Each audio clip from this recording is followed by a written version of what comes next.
You're watching Cape Media News, brought to you by Cape Media Center. Tonight on Cape Media News, Harwich Conservation Trust stops by to tell us all about their Meet Your Local Farmers event.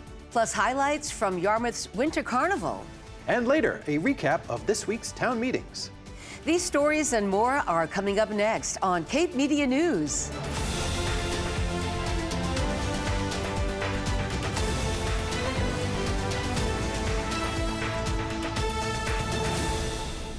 Good evening and welcome to Cape Media News, your source for hyperlocal news that matters. I'm Jamie Horton.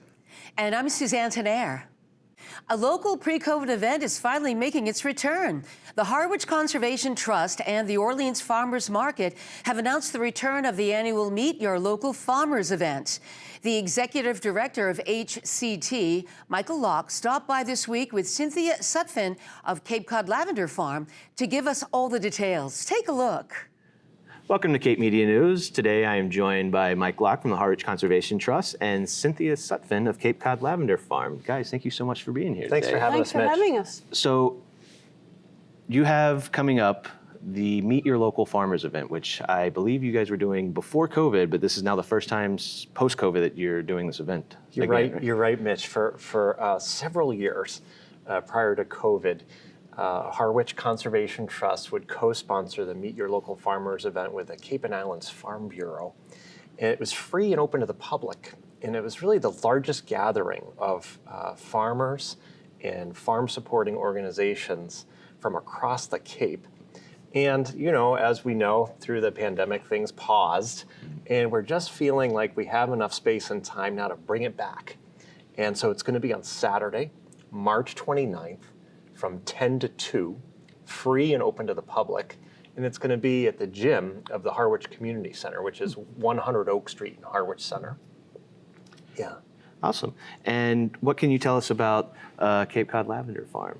Are they going to be a part of They are. They'll be an exhibitor. Exhibitor? Yes. Yeah. Yeah, You have been since the beginning, right, Cynthia? Yes, yeah. Wow. We've been participating in it. It's a wonderful event, and we see a lot of familiar faces and new people. And Cape Cod Lavender Farm, we've been in business 30 years. We're right in Harwich, and we grow lavender and sell lavender plants and fresh bunches and lots of products that are all lavender related, many of which are made right locally for us. And yeah, so we're open seasonally. We open March 1st and we close Christmas. Oh, wow. And will you be having many of these things that we see? Like I'm smelling them. May I? I just absolutely, have to yeah. take it. Is this like a satchel? That's our sachet. Like, Oh, smell wow. that. That's Yeah. amazing. Wow. And so will you be having a lot of these things at your table? We will have all of this and more. We have this marmalade here is made right here in Harwich. Debbie Greiner makes that for us. She's the Cape Cod cranberry jelly maker. She does a special lavender lemon marmalade for us, wow. which is a bestseller. And we'll have that. We have a new tea that we'll be selling that's very popular. And we have this Dream On, another very popular item that we actually make on the farm. Are things like this, specifically talking about all the different uses of your plants and other farmers, is that something that the public comes in and they get to talk with the farmers Yes. about, like all the different things that they can do with not just eating their food? You're right, Mitch. You're right. The event lives right up to its name, Meet Your Local Farmers. And as you mentioned, folks like Cynthia with the Cape Cod Lavender Farm, folks from representing farms from around the Cape, if I may, just read a few of them. I love the names. Hammersmith Farms and Hidden Acres Farm, Hillside Poultry Farm, Lake Farm Gardens, Pleasant Lake Farm, another Harwich farm, Poor Boy Fisheries, Cape Cod Cranberry Harvest. They have a lot of jams and jellies, you mentioned. She's the one who makes our marmalade. Yes, yeah. So there's all sorts of farms from one end of the Cape to the other, and they're all going to be there on March 29th from 10 to 2. And like you mentioned, folks can come in, chat with the farmers, check out some of their offerings. It's a great way to shake off winter cabin fever and kind of kickstart the growing season. Folks can learn more about it at our website, harwichconservationtrust.org. But that's the date, Saturday, March 29th. Save it. mark it on the calendar and come on down to the community center. It's going to be fun. And is there a list of available for the public to see what farmers are going to be there? Yes, some of these ones I just mentioned, plus many more, they're all on the website. Okay. harwichconservationtrust.org. Again, folks can learn a little bit about the farms by checking out that list, and then even more on the day of the event. It's just it's a great energy. We're also going to have live music. Nice. Yes, from Wayne Noss and his Sweet. jazz trio. So they're going to be playing some music during the event. It's wonderful time. It is fun. Yeah, looking forward to it. Yeah. Mike, Cynthia, thank you so much for sitting down with Thanks us for today, and we having look us. forward to seeing the Meet Your Local Great. Farmers event. Thanks, Mitch. Good, good. We hope we'll see you there. Oh, yeah. Good. Thank you. The Brooks Free Library will be starting a new monthly book club on Saturday, March 8th at 10:30. Teens and adults are invited to discuss books eligible for the Stonewall Book Award for Young Adult Literature. The annual Stonewall Book Awards are presented to English language books that have exceptional merit relating to the LGBTQIA+ experience. Presented by the American Library Association, the Stonewall Book Awards have been awarded each year since 1971. While this year's deadline to submit suggestions has passed, the Brooks Free Library Book Club is intended to discuss and celebrate books that highlight the LGBTQIA+ community. To learn more about this club, contact Anne at acarpenter@clamsnet.org. Harwich Youth and Family Services have announced their second annual Teen Job Fair. On March 6th, head to the Harwich Community Center from 3:30 to 5 p.m. Meet and connect with local businesses to discover employment opportunities, learn some tips from professionals, and get help with your job applications. Make sure to come dressed professionally with a copy of your current resume in hand. Participants of all abilities are welcome. The Yarmouth Substance Awareness Committee has launched a new initiative with Yarmouth first responders. When Yarmouth Fire Department or police respond to an overdose, a Leave Behind kit will be left with family members or other residents. The kit contains 2 doses of Narcan and informational resources from the Substance Awareness Committee, the AIDS Support Group of Cape Cod, and the Yarmouth Comprehensive Treatment Center. The Yarmouth Police Department will continue to implement its post-overdose outreach visits with plainclothes officers and a Duffy Health Center recovery support navigator. Celebrate Black History Month at the Hyannis Public Library. Amplify POC will be screening the documentary Moses, 13 Steps on Thursday, the 27th at 6:30 p.m. The film features legendary physicist and superstar hurdler Edwin Moses. Moses developed the ultimate running technique that led to over 9 consecutive years of winning every race he entered. Don't miss the opportunity to learn about a renowned Black Olympian and academic. While this event is free, registration is requested at hyannislibrary.org. Coming up after the break, meeting recaps and more. Stay tuned.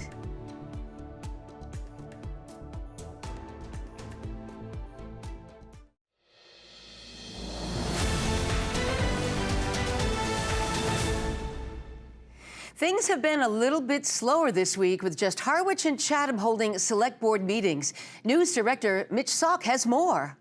In Harwich this week, the Main Street Bog project sparked debate, with some residents expressing concerns about the proposed tech school project on land originally set aside for open space. They worry about environmental impacts, particularly increased nitrogen loading in the Herring River. Several town departments presented budget requests. The police department proposed adding a 5th road sergeant to improve supervision and reduce liability. The Department of Public Works requested the creation of a deputy DPW director position to assist with operations and succession planning.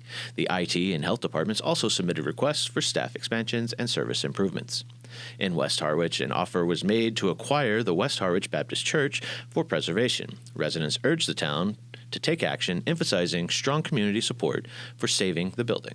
The town wants the building saved. You guys issued an RFP with the hope of saving it. I think some things have happened since then, And I think everyone that lives in Harwich wants this building saved. The only person that doesn't want to save the building lives in Yarmouth. A heated discussion unfolded later over the Davenport Realty agreement and the potential demolition of the building. Some officials argued for preservation, while others questioned the town's legal options. You can't demolish something and then say that it qualifies for preservation. You can't have something new that is going to then have a historic preservation thing put on it. That's not how it works. You know, it's like Don's example of Epcot. Like if we decided to put up a brand new version of the church, you wouldn't call it the West Harwich Baptist Church. The BLM Restaurant Group addressed a liquor license oversight. They apologized for the error and received approval for a temporary closure. The board also voted to place a Charter Commission question on the May 20th ballot, allowing residents to decide whether to revise the town's charter. Looking ahead, further discussions are expected on the Main Street project, church preservation, budget proposals, and legal reviews will continue on the Davenport Realty agreement. And in Chatham, the Finance Committee presented its preliminary budget report for fiscal year 2026, highlighting an 8.19% increase in the operating budget to $44.1 million, and concerns over excessive free cash reserves. We've been talking about free cash now, as I said, for 4 or 5 years. And we honestly just don't get why nobody really seems to care about this except the Finance Committee. It's an unnecessary burden on taxpayers. It can facilitate kind of the skirting of the will of town meeting by requiring a 50% vote to expend funds rather than a prospective 2/3 vote. And we are just sort of flummoxed by why there's no effort to focus on this number and try to rein it in. The Select Board debated whether the current 3 to 5% free cash policy should be adjusted. If we're really going to manage it, we need to get clearer insight and more near-term insight during the course of the year. Otherwise, it's kind of a surprise to us as well, believe it or not. And there's never been any want or inclination to ever build up any kind of war chest to circumvent the will of town meeting ever, to what Dean has said. I think we're in a envious position to have the ability to spend some monies on certain projects without going to the bond market. So anyway, those are my comments on free cash. Perhaps the bump up ought to happen. You know, maybe it shouldn't be 3 to 5. Maybe it's 5 to 7 or 7 to 9 or whatever. Water management was a key topic, with the Finance Committee noting that Chatham's water rates are among the lowest on Cape Cod. Officials are calling for a rate review and conservation efforts, particularly as new housing developments increase demand. There's also a growing concern about private irrigation systems impacting water supply. The board also discussed staffing shortages in the police department, despite signing and referral bonuses. Other hiring proposals include new positions in community development, public works, and natural resources. In zoning and development, the board is reviewing a petition protective zoning bylaw and a proposed plan for the West Chatham Neighborhood Center. The planning board will analyze these proposals before the select board makes any final decisions. A major infrastructure debate focused on the Corral Road realignment project. The Finance Committee strongly opposes the plan, citing unnecessary costs and minimal public safety benefits. The board will revisit the project once the 25% design phase is completed. Public input included concerns over school district funding, with Chatham residents questioning whether they are paying a disproportionate share compared to Harwich. Chatham's assessment is $11.217 million. Harwich's assessment is $31.5 million. Harwich has 1,373 students attending, and Chatham has 355. So they have 79.5% of the population. We have 20.5. The cost per pupil of those attending, Harwich is paying under these assessments $22,945 per student, and Chatham is paying $31,598. I think we're paying more than our fair share. The Select Board will meet with Harwich officials to discuss regional funding agreements. Other agenda items included a proposed increase in short-term rental inspection fees and a long overdue upgrade to the town's financial management system. Next steps include finalizing the fiscal year 26 budget, reviewing water rates, and preparing for the town meeting votes on wastewater and capital projects. And that's it for this week. For Cape Media News, I'm Mitch Sock. Coming up after the break, Yarmouth's Winter Carnival.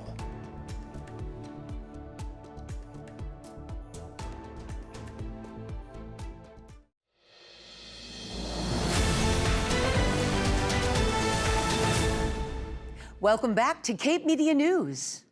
Yarmouth's Winter Carnival may have had to shut down for a day due to poor weather, but that didn't stop the community from enjoying the festivities. Here's a quick look at the 2025 Yarmouth Winter Carnival.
Attention, Chatham and Harwich parents. Monomoy Regional School District has opened online registration for incoming kindergarten students at Chatham and Harwich elementary schools.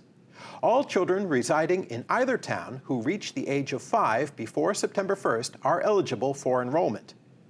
Registration for all eligible students can be submitted online with all the necessary supporting documents. Families who need assistance with the online registration process, including translation support or access to technology, can stop by the Monomoy Regional School District Central Office in Chatham.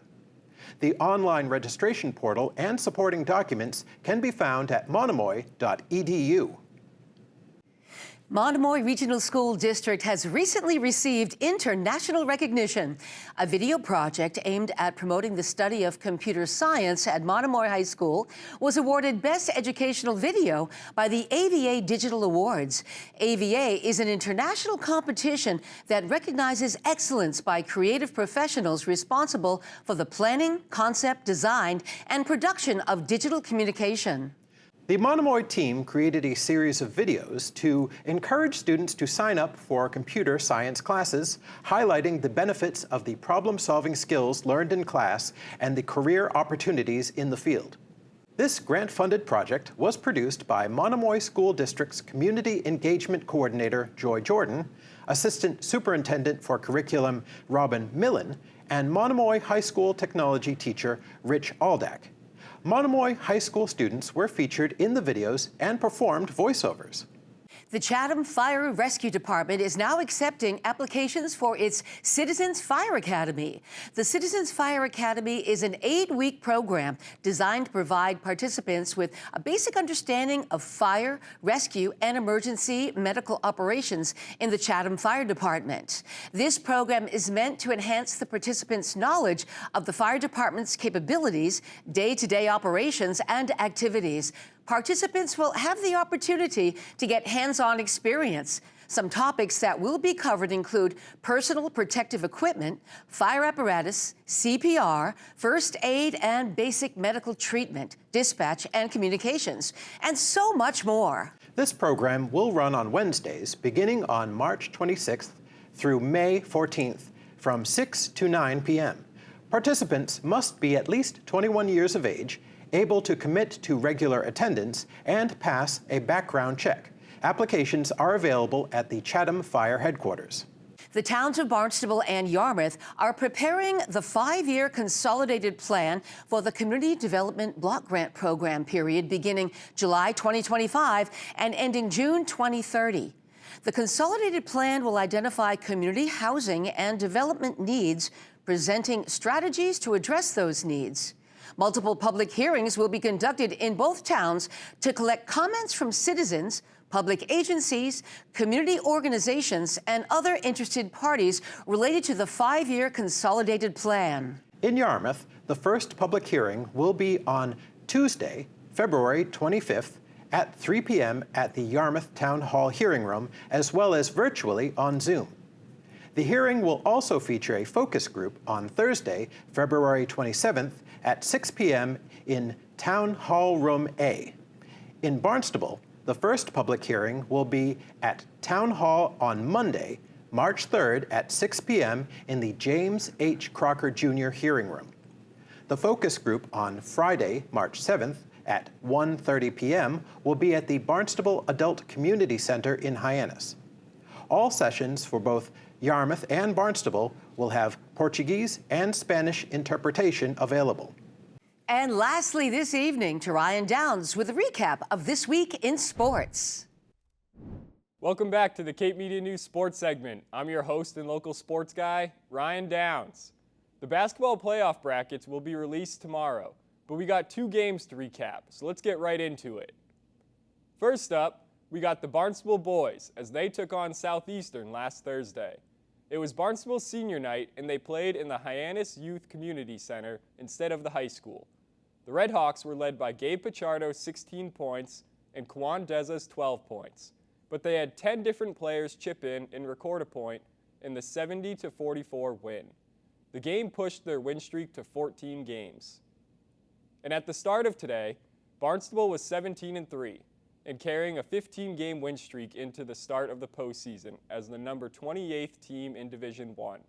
They had 2 makeup games this morning, with the first one starting at 10:30 a.m. versus Old Rochester, and the second game starting at 1 p.m. versus Bourne. The DY boys are going to sneak into the postseason after a season of ups and downs with first-year head coach Dakota Rafuse. Being 3 games above 500 with a 12-9 record to end the season, they are guaranteed at least a play-in game in the Division III tournament, which is exactly what they needed because they just fell out of the top 32 in the latest rankings, coming in as the 33rd team. We'll wait to see who they face in the first round when it's announced tomorrow. Everything was on the line for Monomoy this past Wednesday when they traveled to Nantucket. Their season, a chance at the trip to the playoffs, and the Cape and Islands League Maritime Division champion. The Sharks got out to a real slow start. Having trouble moving the ball and getting shots to fall, they found themselves only scoring 6 points in the entire second quarter and down by as much as 18. But they came out of the half a brand new team. They were energized and they weren't going to let anything slow them down. They exploded for 23 points in the third quarter to bring it to only a 10-point game and opened the fourth quarter with 3 straight threes to make it a 1-point game.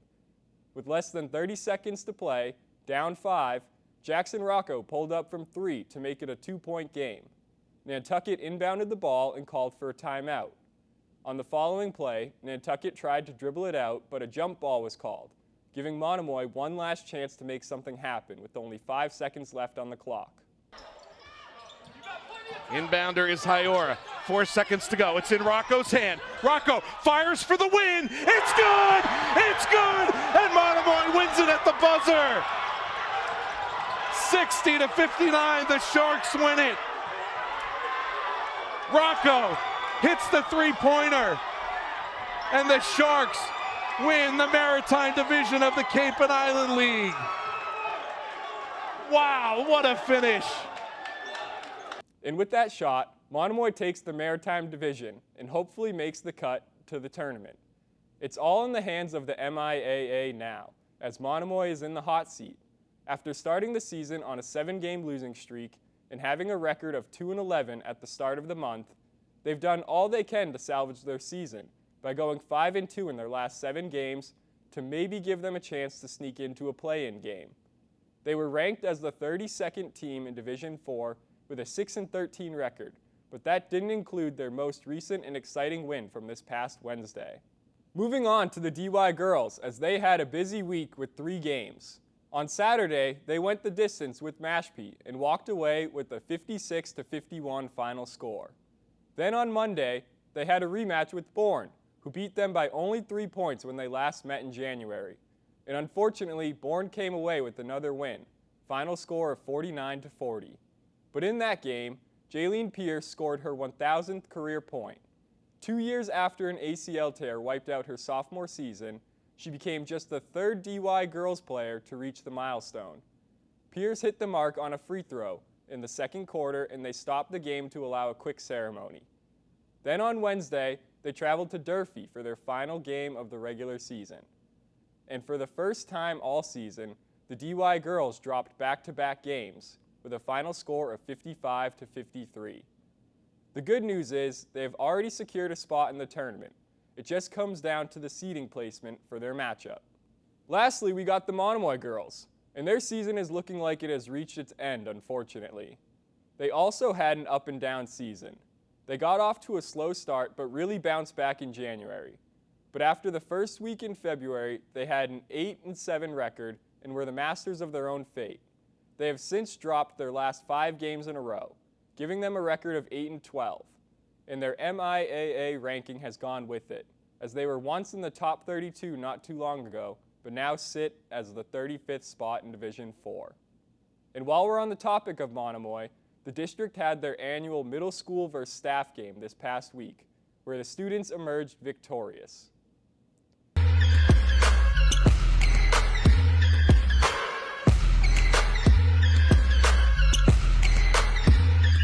I'm a hustler, baby. Why you think they pay me? Let me know when you're ready to roll. Do 180 in the gray Mercedes, South Beach, where they love me the most. And you know they gon' watch me ballin' like a Michael Jordan and always win like he did in the fourth. When the shots is falling and the phone's recording, yeah, you know that we doing the most. Hey!